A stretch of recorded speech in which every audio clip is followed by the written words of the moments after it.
नमस्कार प्रणाम। उम्मीद करते हैं कि रउआ सब ठीक होके जा आ ठीक होके के चाही। जौन की देखले के जा है जहिया हम बुआई कैनी ओकर वीडियो एगो बना के डालले नहीं। जौन की आज 25 दिन हो गई, जौन की 20 दिन पर तोरी पाट जाए के चाही।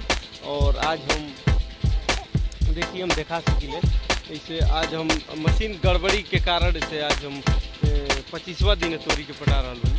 और छिटाई तो कैलर नहीं, लेकिन फिर भी थोड़ा दिक्कत हो गई रहा काहे कि पहला बार हम तोरी के खेती कैलर नहीं, तो एक वजह से बढ़िया से हम छिड़काव ना कर पौले नहीं। तो देख सकिले जा तोरी आज पटा रहा बनी और अच्छा से बात तोरी फिर भी तोरी ठीक ठाक दिखाई दे रहा बा।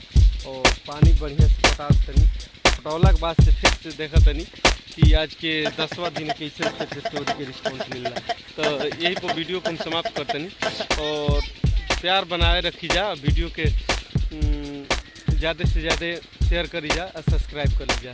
तो नमस्कार।